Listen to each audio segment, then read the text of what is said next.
Everybody, welcome to Peegs.com. He is Trevor Andershock. I'm Jeff Rabjohns. It is obviously coaching search time for Indiana University. They also have a big rivalry game coming up. IU hosting in-state rival Purdue this weekend at Simon Scott Assembly Hall. We'll get to the game in a little bit because obviously there's still a season to be played. It's still a rivalry game, but right now, figured let's start with what everybody's talking about.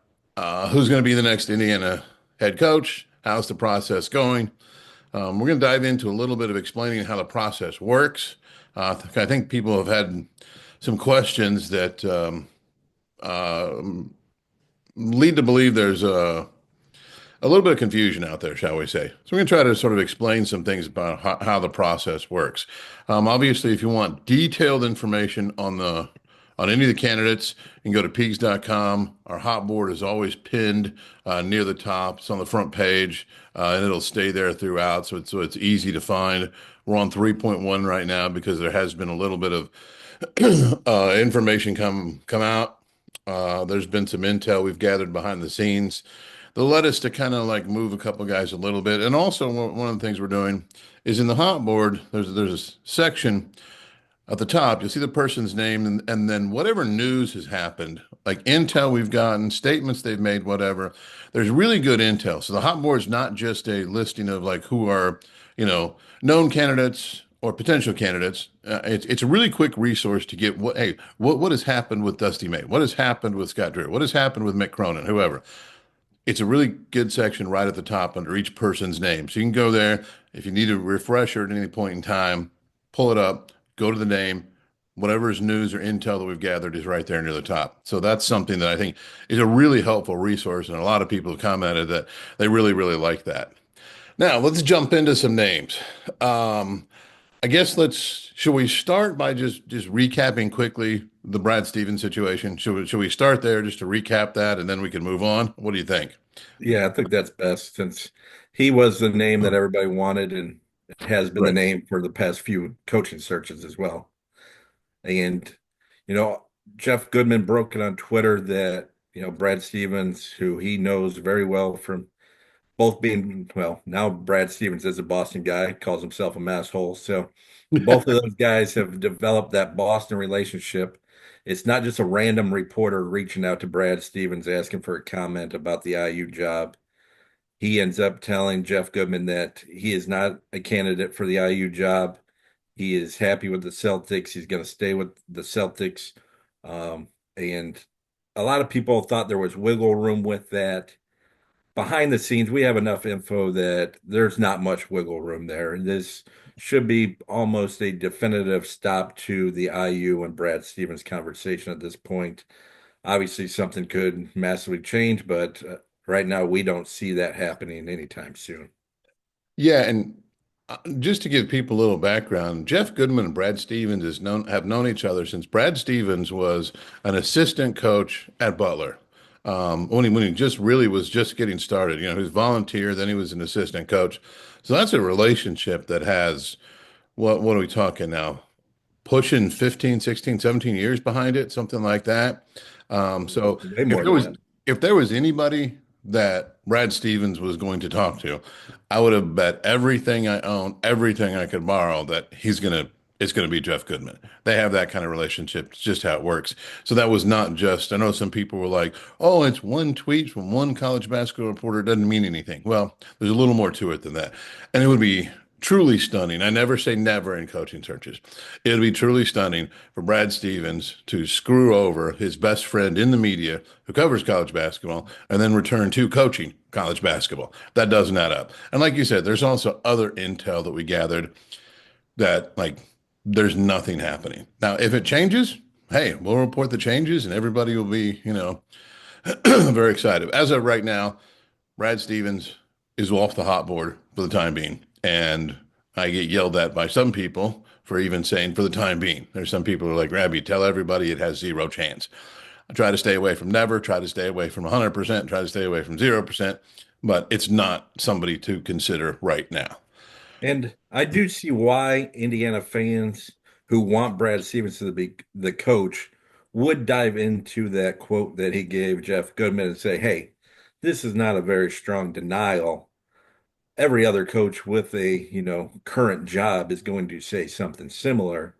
But when you add that to other things behind the scenes, the relationships we know that he's told other people close to him about, Hmm. that's the reason why we say it's, close to 0% chance of happening. Right. So that wraps up, excuse me, battling a cold. If I cough, I'm just going to apologize now. We're going to move on.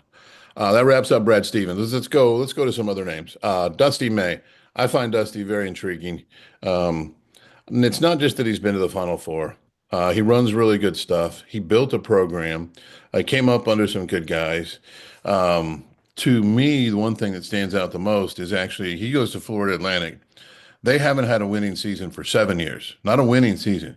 They even had Mike Jarvis there for a little while, who had taken three different teams to the NCAA tournament. Jarvis couldn't get it going at Florida Atlantic. Yeah. Dusty May comes in and winning season right away, winning season, winning record every year, and builds a program.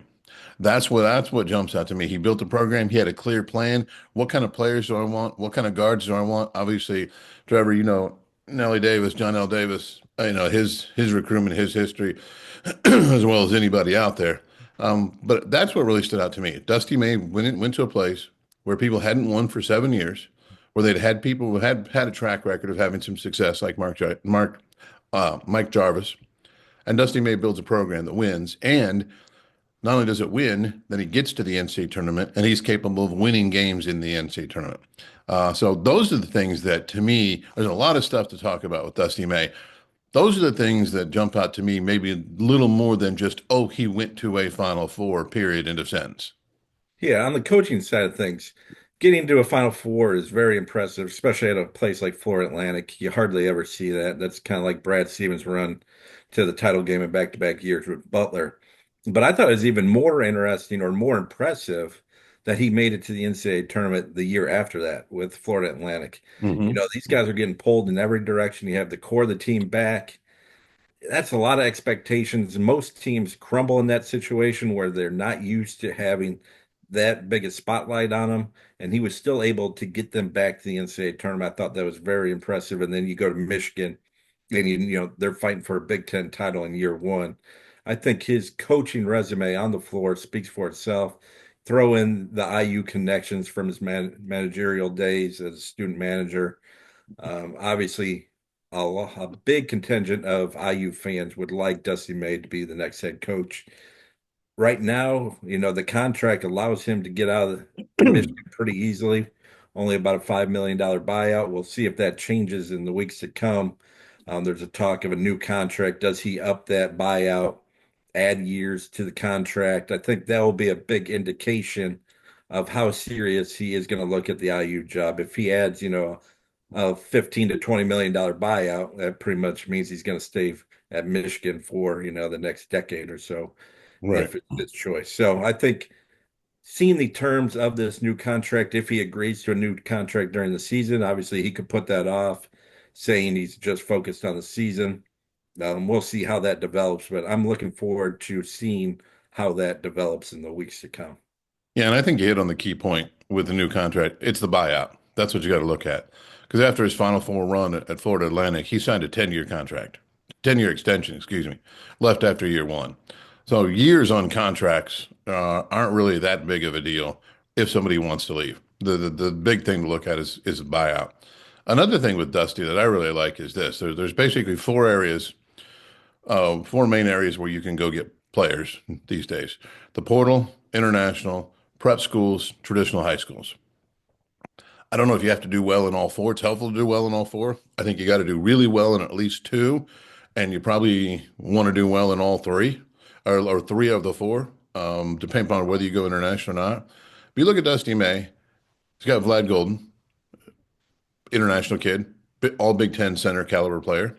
He was able to do well in the portal. Michigan didn't allow everybody into school who he was probably going to have a chance to get, but he did add some really good portal pieces. Obviously, Danny Wolf's probably the headliner there with his ability to really perform in crunch time. And then you look at prep schools and traditional high schools. Well, prep schools, he's got Winners Grady coming from prolific prep. one of the big time powerhouse programs that's on the EYBL Scholastic Circuit that's now a national circuit with Montverde, Lalamere, IMG, Brewster, the big time schools like that. So we know he can recruit the prep school scene. And then he walks into the job at Michigan and he beats Tom Izzo and others head to head for Trey McKinney, a McDonald's All-American from there in Flint, Michigan. Flint, obviously, a place where Tom Izzo's had some success, the Flintstones. Everybody knows his story. So I think that's another thing when you look at, okay, what are indicators? There are no guarantees, but there are indicators. And I think Dusty May's ability to recruit from all four main areas of player procurement options, I think that really is a good indicator that he's highly likely going to be a very successful college basketball coach for the duration. Yeah, like you're saying, you're getting major talent in every area there, as you laid out. Getting a guy like Trey McKinney pretty late in the process, since he was not recruiting him at Florida Atlantic, obviously, to still be able to come in to the state and land a guy like that is really impressive. Shows his overall recruiting chops and that he'll be able to get it done at a high level at Michigan, or if he goes to Indiana, he would be able to translate those skills to another big time program. Right. Moving on. Scott Drew, Baylor, won a national championship. He's getting a little buzz behind the scene. Obviously, he was coveted last cycle by Kentucky and probably some others in recent years. Went to Butler, started off coaching for his dad at Valpo, and his father, obviously, Homer Drew. Went down to Baylor, took over after one of the most horrific scandals in college athletics, built them into a winner. It took a little while, took a few years because that was obviously pre-portal. So, you had to, for the most part, recruit, retain, develop, and do it again every year. But he built them into a powerhouse program, and he won a national title. And I remember when he got to Baylor, there were some people who were like, "Man, if he can just get Baylor to making the tournament 3 out of 5 years or something like that, that'd be an achievement at Baylor." And he far surpassed that. What are the Yeah, things you look at they when you weren't a good program, and then you have that Dave Bliss controversy with a teammate killing the other one, and basically got the death sentence from the NCAA. You throw that on top of a program not known for winning, everything was stacked against Scott Drew, and he turns it into a national title program. That's incredible. Yeah. I like how he recruits. I know he's got, he's done a good job in the portal. He's done a good job with prep school, top line guys. Obviously, VJ Edgecombe probably is his headliner at the moment. He's had other top line guys down there as well. Some would argue Rob Wright's his headliner, Ravi. Why did I not know that? Yeah. So for people who don't know, Trevor loved point guard Rob Wright over the last couple years on the AAU trail, and Rob Wright obviously was and is fantastic. But yeah, if you're wondering why Trevor wants to call him the headliner, it's because Trevor loves. There's nobody who's more behind Rob Wright's going to be good than Trevor Andershock. I think you were leading the band. There's no question. You were leading the band. You were leading the bandwagon. Whatever, however you want to say it. You were out there beating the drum. Obviously, a fantastic player for Montverde Academy as well before he went to Baylor. But yeah, I think there's a lot about Scott Drew that makes sense for Indiana. I think he would fit. I think he's got an understanding of what the IU job is, and I think there are some reasons he's on our hot board. And again, and we'll dive deeper into this right now, but sometimes people ask, well, who's going to be the coach? Who's going to be the coach? It's a process and it's going to take some time. That's not a fun answer, but that's reality. That's where it is right now. But I do think with Scott Drew, there's a lot that does make sense with him. Yeah, especially like you're saying, it's going to take time because all these other coaches are in season right now. They can't take another job while they're fighting for, getting the NCAA tournament and hopefully win a national title in their eyes. So it is going to take some time. Like you said, he was very coveted last year. Kentucky went after him hard. He turned them down. Louisville tried to get him. He turned them down. So a lot of people on the Peegs.com message board are asking, is Scott Drew a, serious candidate after turning down a Louisville and Kentucky? We have heard that he is going to look into it. But like you said, he's been at Baylor for over 20 years now. His Right. family only knows Texas at this point. Even if he wants, holds IU as a job that he would have taken in the past, will that happen now that his family has such deep roots in Texas at Baylor? He's basically a legend at Baylor. We'll have probably a statue at some point down the road there. Would he leave that just to have the opportunity to coach at IU? That's another thing that just you need to see it happen to truly believe it. But we do have word that he holds the IU job at a pretty high standard, um, even more so than the Kentucky and Louisville jobs. Right. All right. And that's one of the main reasons he's on our hot board and is where he is. Another name that's getting discussed, Mick Cronin, UCLA, now in the Big Ten. Obviously, they just came through Indiana, beat IU at Assembly Hall 72-68. Cronin's got a pretty lengthy track record, consistent winning, consistent NCAA tournament appearances. Had a Final Four there at UCLA. And I think one of the things that's interesting about UCLA right now is they really didn't get on board with NIL in any meaningful way right out of the gate. And so there were some struggles with recruiting there for a stretch. And Mick Cronin actually, excuse me, had to go out and sort of really be the primary fundraiser. He had to raise NIL money. He had to go out, talk to donors, beat the bushes, raise the money. Um, so you look at, okay, what he did with NIL that I would say is, I would ballpark it at maybe half of what IU has, somewhere around there. Might be a little more, but it's not much more. And so, okay, what kind of talent would he get? With IU's resources, I do think he would get a little better talent. I know he's, said some things recently that have people a little concerned, talking about the pressure in Pauley Pavilion. Okay. Pauley, I think they're averaging around 7,000, 8,000.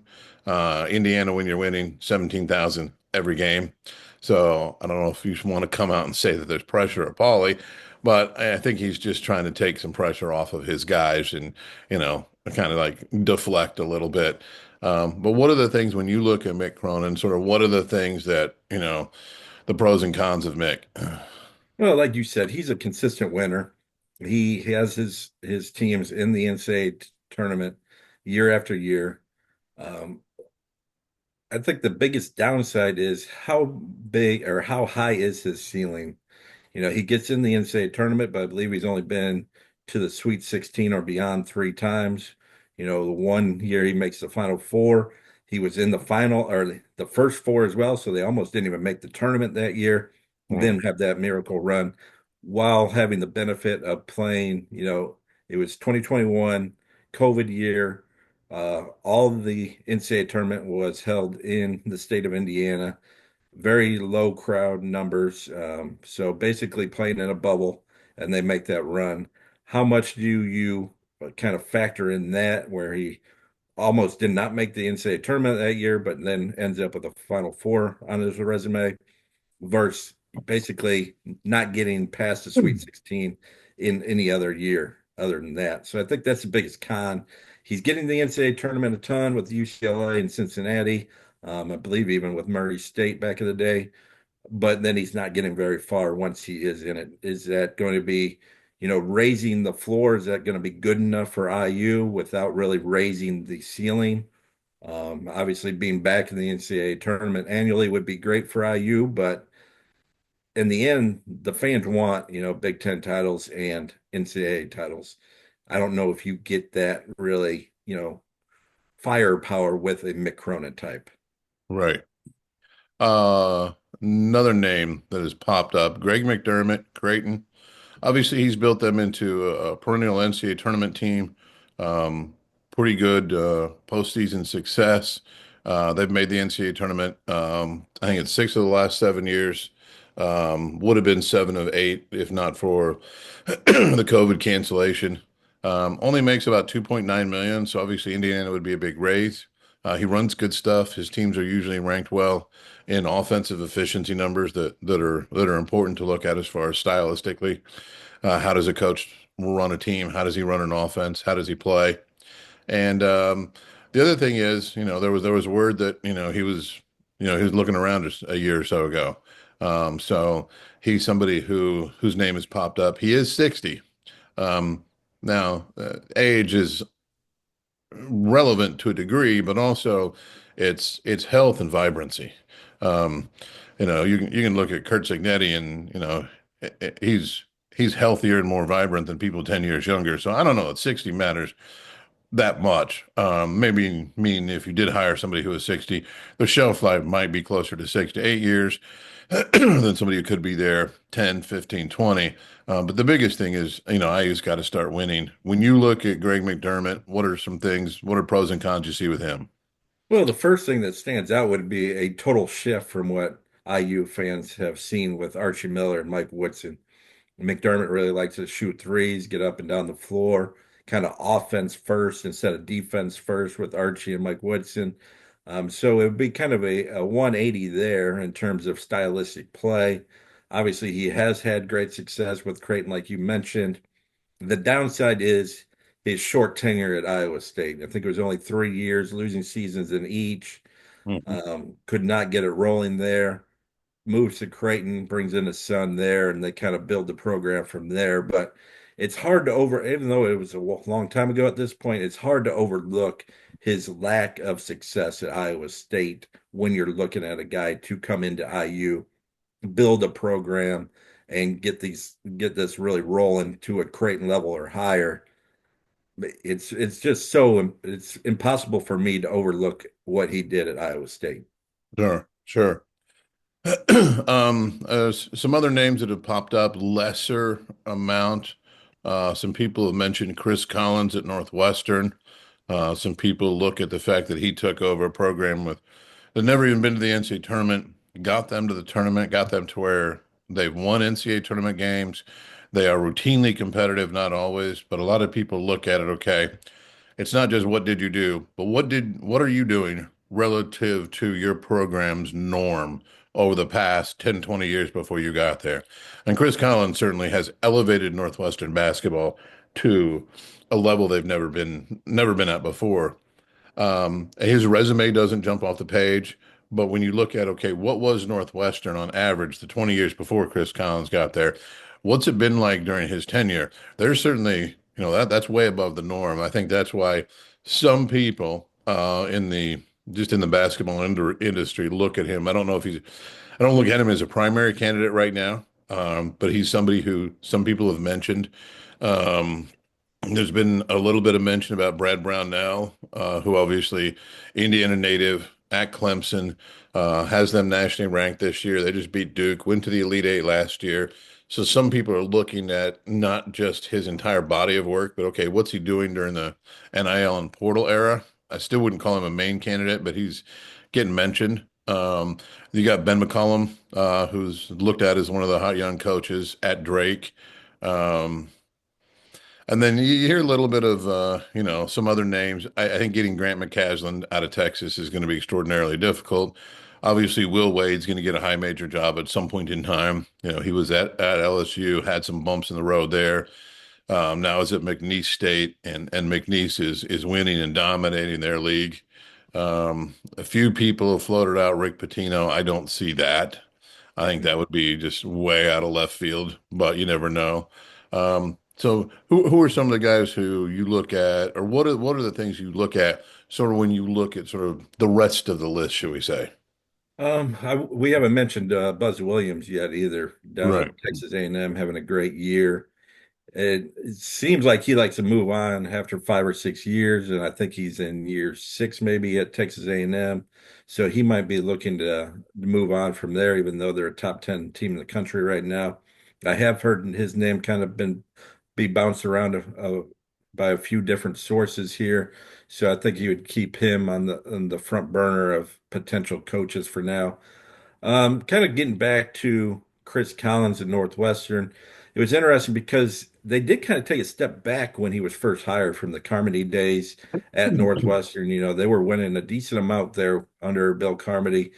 They take a step back for a few years under Chris Collins, and then obviously he raises that ceiling to finally get him over the hump and get to the NCAA tournament. I think now they've been two times. I think it's only been two, not three yet. But so he did raise that ceiling after a while, but at first he had to take a step back before, outperforming Bill Carmody there at Northwestern. Right. Brad Brownell, Evansville Harrison graduate, played at DePaul, has deep ties to the Midwest. He's another one where, he makes the NCAA tournament in his first year at Clemson, doesn't get back for 6 years. Then it takes him a few more years to get back last year. They make that Elite Eight run.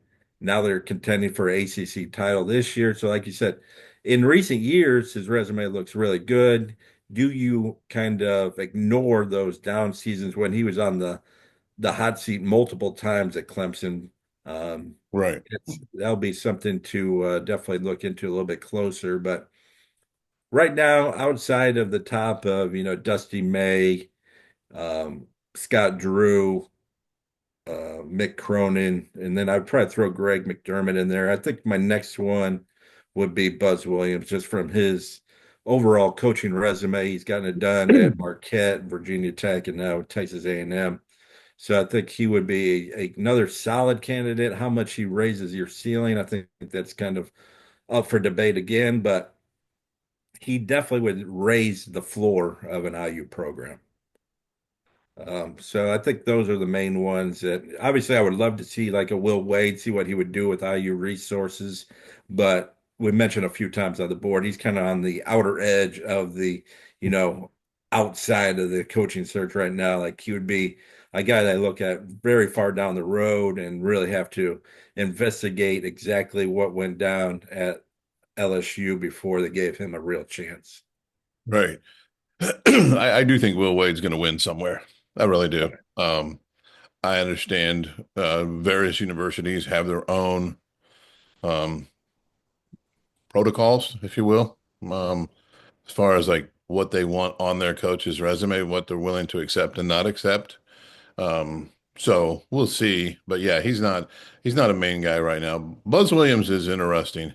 Um, it's going to be interesting to see, just sort of what is the perception of sort of his penchant for, moving around. Marquette there for 6 years. He's winning, but yet leaves for Vautech. Goes to Vautech. He's there for 5, leaves, goes to A&M. He's now in his 6th year there. If you're Indiana, are you concerned at all about okay, well, why does somebody have success and still move around a lot? Yeah. But that's for institutions to decide. He is a good coach. He would win at IU. I think all these people we discussed would improve IU basketball. But that's not really a high bar right now. So part of it is I don't think IU can get worse. But the question is, how much better can they get with this hire? I think that's a really key question for you. How much better can you get? Are you going to get somebody who's around 60 or so, or somebody like a Buzz Williams who moves around to where you're looking at, okay, we're going to get better for 6, 8 years, but we're going to have to find somebody again? Or do you have a chance to get somebody who's really the next guy? And they've been searching for that ever since, the ridiculous decision to fire Bob Knight came about. So it is a program that's got to make some institutional decisions. What are you willing to accept? Age-wise, likely tenure, is elevating the floor to where you're regularly in the NCAA tournament and some threat to make a run in the NCAA tournament. Is that good enough? Or do you really, really want to get somebody who you look at and say they can hang a banner? And obviously, hanging a banner is extraordinarily difficult. There are no guarantees, but it's been a long time since Indiana consistently had a program that you annually looked at them and said they're a threat to make a run. And you can have injuries. There are upsets in the NCAA tournament. Those things happen. But Indiana hasn't been at that level of they consistently look like a team that could make a run in the NCAA tournament for a long time. Crean had a couple years with Cody Zeller, cut a little lightning in the bottle in 2016, won the Big Ten, got to a Sweet 16, Yogi Ferrell's senior year. That team, had a really good run, outperformed expectations, especially after they started that year, kind of a mess down in Maui, went out to Duke and just got, dismantled. And then they righted the ship. But it's going to be interesting to see, like at the end, okay, what does Indiana really, really want the most? And what do they think they can get? And I think sometimes people forget that too. This is not a draft. Okay. You can't just sit there and okay, Trevor Andershock, that's the guy I want. Trevor, we just drafted you. Get your butt up here to Bloomington. It's not a draft. You have to convince somebody to take your job. So there's a lot of work that happens behind the scenes there. Yeah, and I don't know if it was ever said publicly, but Mike Woodson always mentioned Big Ten titles, national titles. That's why he took the job. But kind of, it seemed like behind the scenes, they thought Mike Woodson would be able to raise that floor, consistently get them, in the top 25 in the NCAA tournament. Kind of just establish that's the baseline for the IU program. Always be in the NCAA tournament, be ranked in the top 25 year after year, and then kind of build from there because they knew Mike Woodson was not going to be there 15, 20 years or so. I always thought behind the scenes that was kind of what they were aiming for. And I don't think that's a great strategy where you're just looking to raise that floor. I think you need to aim a little bit higher. Like to mention another draft, like when you're drafting in the NBA or other sports, you don't really look at the floor or anything like that. You're looking at their upside. What could they potentially be if everything goes right? And I think that needs to be a major part of the coaching search as well. Like you don't just want to have the raising of the floor, getting back to the NCAA tournament be the goal of the search. I think it needs to be aiming higher than that. Obviously, that means you're going to miss sometimes because you're aiming higher. You might have to take a little bit more of a gamble than you would like, but I think looking at the upside of a coach, what they could potentially do with the resources of IU, I think that should play a big part in who the Hoosiers hire next. Yeah, I agree completely. I think you have to aim for somebody who can ele gives you the potential to be consistently nationally relevant. And at Indiana, they need to be aiming for the Final Four. That's what you got to aim at if you're in Bloomington. Another thing, another piece of this is kind of explanatory, but this is part of how these things work. Indiana has hired a search firm, turnkey, um, and search firms do a lot of the background, handle a lot of the early communication. Some people have asked on the Peegs.com board, we're like, okay, if coaches want to sort of get their name involved, what are they doing? Are they calling Scott Dolson? Are they calling his office? What are they doing? Their agent is reaching out to the people who run the search firm. That's a lot of what's happening. And a school basically hire a search firm and say, here's who we are, resource wise. Here's our NIL. Here's our budget. Here's our how we travel. Here's our support for the program, whatever program it is. In this case, we're talking IU men's basketball. And then they'll lay out, here's what we want from our coach. Whatever their parameters are. We want somebody who's going to run a modern offense. And I do know that Indiana is looking at the landscape of college basketball and this, low number of threes, pound the ball in the block. They realize that's not going to win. That reduces that in itself, when you play like that, lowers your ceiling. So those are pieces of it. But a university goes to a search firm and says, here's who we are, here's what we want, here's the type of person we want, type of coach, and here's what we want to aim for. Everybody says they want to win. Not everybody invests properly to win at the national level. Indiana plans to invest properly to win at the national level. So then the search firm says, okay, they'll look at pool of candidates. Maybe the school will say, hey, here's 3, 4, 5 names that stand out to us. Make sure you start there, background them, reach out to their agents. But the search firm also may say, okay, hey, by the way, here's somebody who we think makes a lot of sense for you, and here's why. So that's how this happens with new names emerge. Because sometimes people ask the questions, well, how in the world can new names emerge? That's how. A search firm could be given some parameters. That'll look at those parameters and it'll look at maybe a couple recommendations, maybe 3, 4, 5. But then they'll also be like, hey, here's some other people who might make sense. And that's one of the mechanisms of new names emerging. Then you also have a second part of that is agents will reach out to the search firm and say, hey, I think my guy makes a lot of sense for that job. Here's why. So that's another mechanism of how new names sometimes emerge. So I just kind of wanted to explain a little bit of the fact that IU has engaged a search firm. It's a really good search firm, in my opinion. There are a number of them that are good. This is one of the good ones. This is the search firm that was involved when they ended up hiring Kirk Signetti for their football coach. So it's somebody with whom they have had some very, very good recent success, and they've obviously had a relationship with. But that's sort of the basic Cliff Notes explanation of what search firms do, how it works, and why new names can emerge during a process.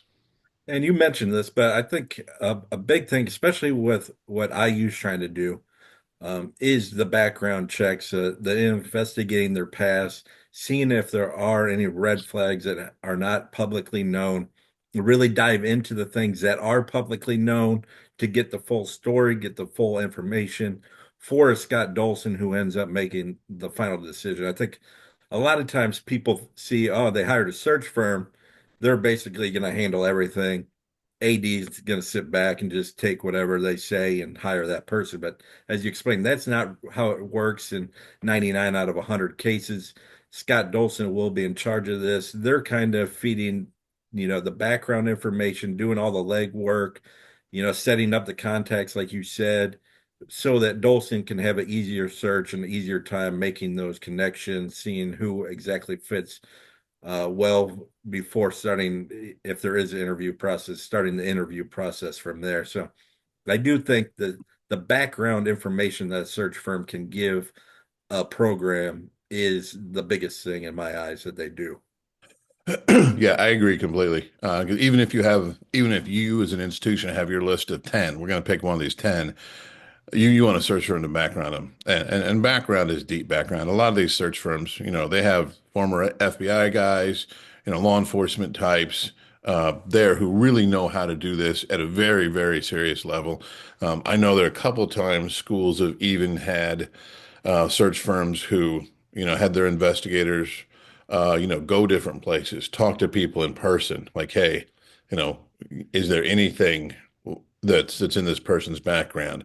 And like you said, if there's a story that's partially known, a lot of times they can dive into, okay, was this the first time it's happened? Is this the only time it's happened? Has it happened before? And did you guys cover it up?